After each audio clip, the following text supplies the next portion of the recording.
I spent $30,000 planning what I thought would be the most beautiful family vacation of our lives. A trip to Hawaii filled with laughter, sunsets, and memories to last forever.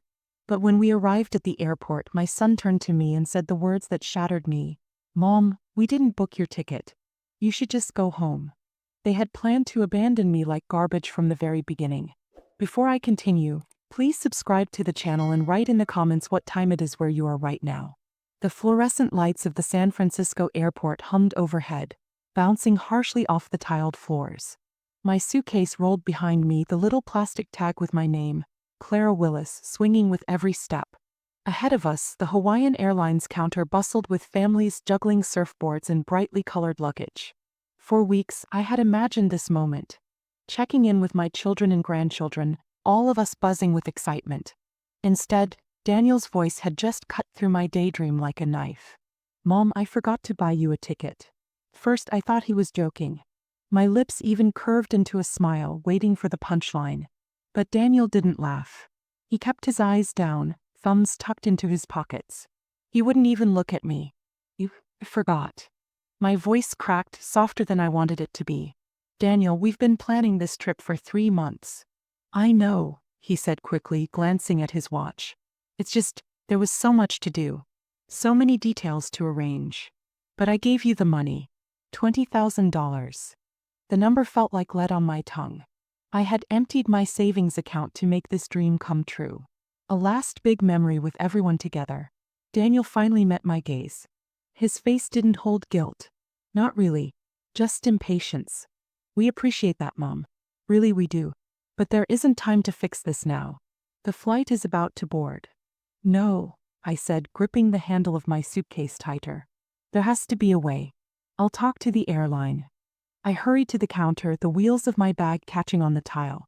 "Excuse me," I said to the agent in the crisp blue uniform. "I need to check on my reservation. Name is Clara Willis. Flying to Honolulu today." She typed quickly, her practiced smile faltering after a moment. "I'm sorry, ma'am. I don't see any booking under that name. It must be there. My family, Daniel Willis, they should already have their tickets." Her fingers flew across the keyboard again. "Yes, I see a reservation for Daniel Willis. Party of 4. Departing at 4:15. But there's no Clara Willis on that booking." The air around me seemed to tilt. My chest tightened. "That can't be right. Check again." "I've checked 3 times, ma'am. Would you like me to see if there's availability on another flight?" "Yes, please." Hope flickered weakly in my chest. She frowned at the screen. "I'm afraid today is completely booked. There's a medical convention in Honolulu this week. Tomorrow there's a first-class seat available. Price would be $1,800 last minute." Before I could answer, Daniel appeared at my side. He took my arm, gently but firmly. "Mom, this isn't going to work." I pulled away. "Don't you dare. I paid for everything, the hotel, the car rental, the excursions. You can't just leave me here." His voice hardened the way it did when he was a teenager arguing about curfew. "Mom, listen. You're not coming. It's better this way. Just go home. We'll call you from the hotel." I stared at him, stunned. Around us, families bustled happily towards security. A little girl tugged on her mother's hand, squealing about beaches and pineapple ice cream. All I could hear was my son's words. "You're not coming." It wasn't forgetfulness. It wasn't a mistake. It was planned. The agent cleared her throat softly. "Ma'am, would you like me to hold the seat for tomorrow while you decide?"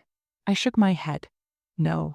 Daniel was already walking away, his back straight, relief flickering across his face as he vanished into the sea of travelers. My phone buzzed. A text. From him. "Sorry, Mom. We'll call from the hotel. Take care of yourself. Take care of yourself." Like I was a stray dog they'd just dropped off at the shelter. The intercom crackled. "Hawaiian Airlines Flight 447 to Honolulu is now closed for boarding." I watched the gate doors seal shut. My family was already in the sky, on their way to paradise. Without me. The drive home in the taxi was a blur of headlights and city streets.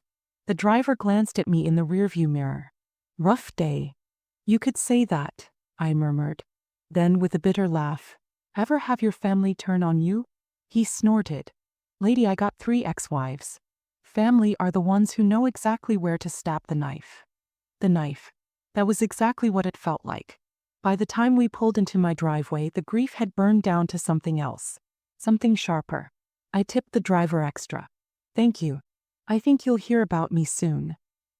Inside, I unpacked slowly, the silence of the house pressing against me. My office still held the neat folder labeled Hawaii 2025. I spread the papers across the desk. Invoices, confirmations, receipts. My hands trembled when I read the hotel reservation. 7 guests. Daniel, Fern, the children, and Martha Willis. My late husband, dead 3 years now. They hadn't just excluded me. They had actually replaced me with a ghost. My throat tightened. Rage pulsed hot through my veins. I dialed the hotel. A woman named Keiko answered, her voice warm with hospitality. I need to cancel the Willis reservation, I said firmly. Are you sure, ma'am? It's a very large booking, Ocean View Suites, 10 nights.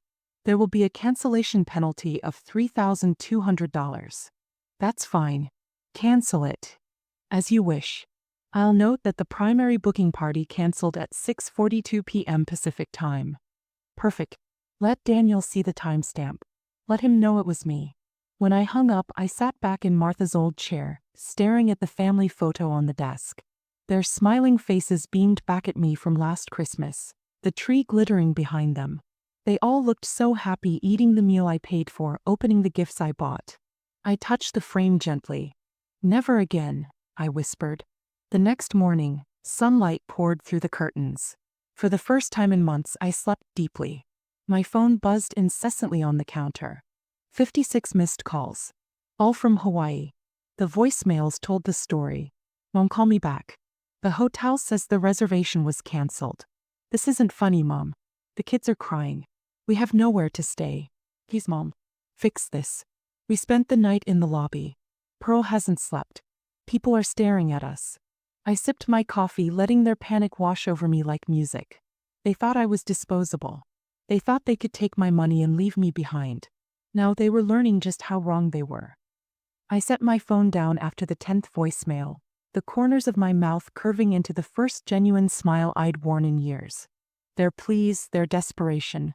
It was a symphony I had composed, note by note, without even lifting a finger. For the first time, I didn't feel like the abandoned one. They were. I opened my laptop. The folder, Hawaii 2025, still sat on the desktop like a mocking souvenir. I clicked it open, scrolling through every detail. Car rental under my name, dinner reservations, prepaid excursions, snorkeling, luau's, helicopter tours, all booked with my credit card. One by one I canceled them. The car rental? Gone. The luau on Wednesday. Cancelled with a cheerful note. Party unable to attend. The helicopter tour? Terminated with penalties applied. By the time I was done, their entire dream trip had collapsed into nothing but wasted luggage and broken promises.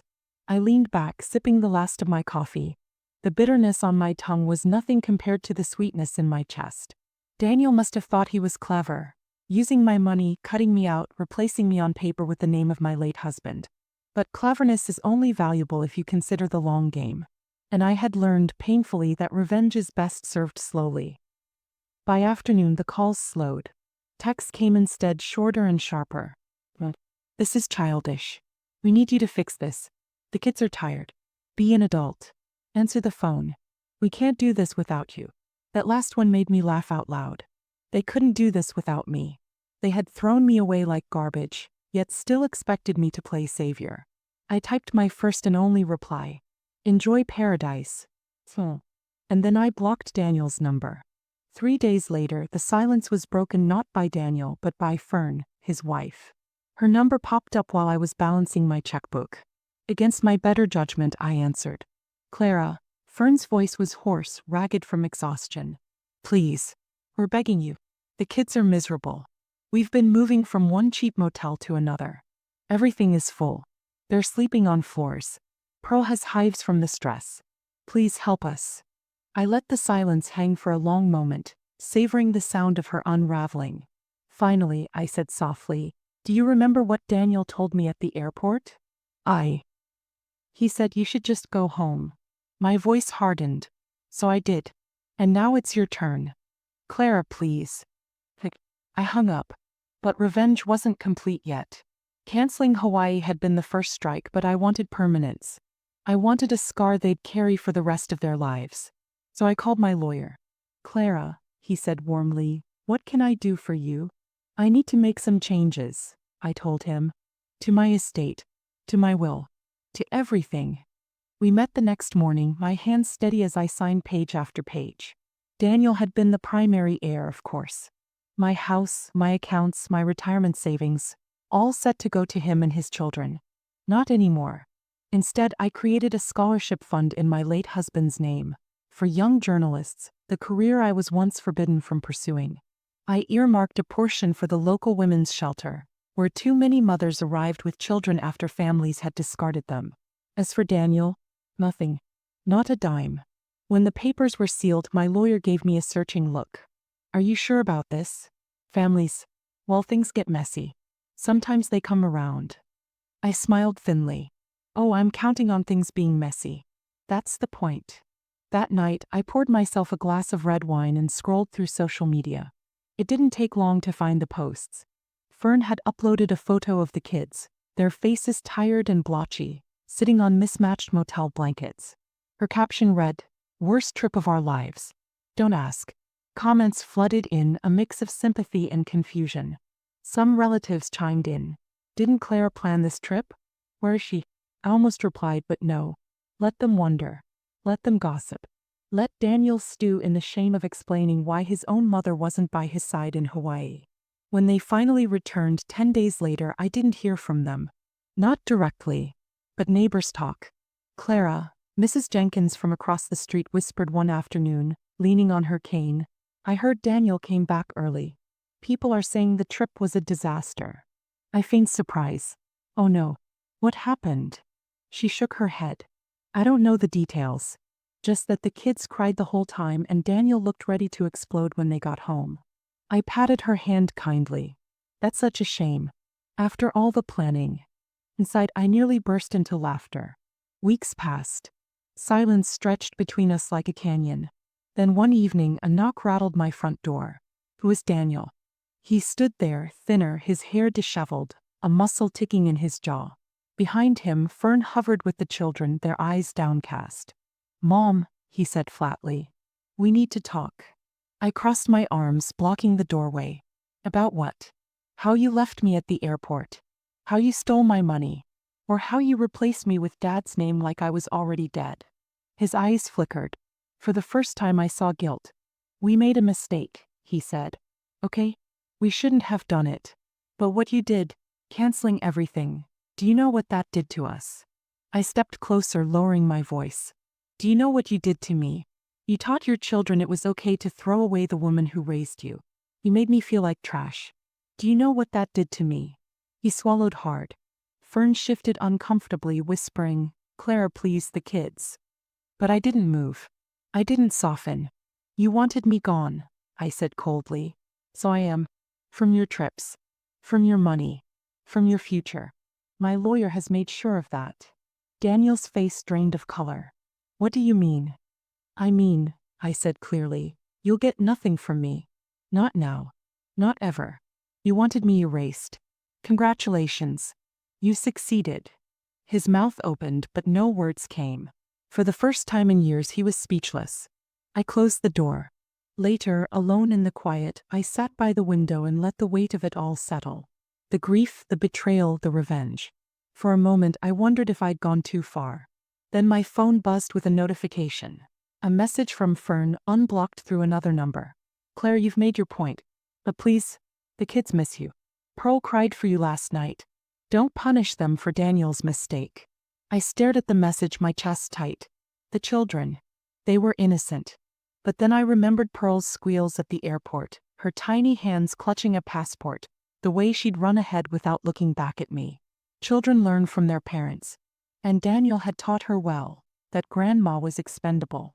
I didn't reply. The next morning, I donated another $5,000 to the shelter. As I signed the check, I realized revenge hadn't just destroyed Daniel's trip. It had rebuilt me. For years, I'd been nothing more than the wallet, the caretaker, the invisible background figure. But now I was something else. I was free. And freedom, I realized, is the sweetest revenge of all.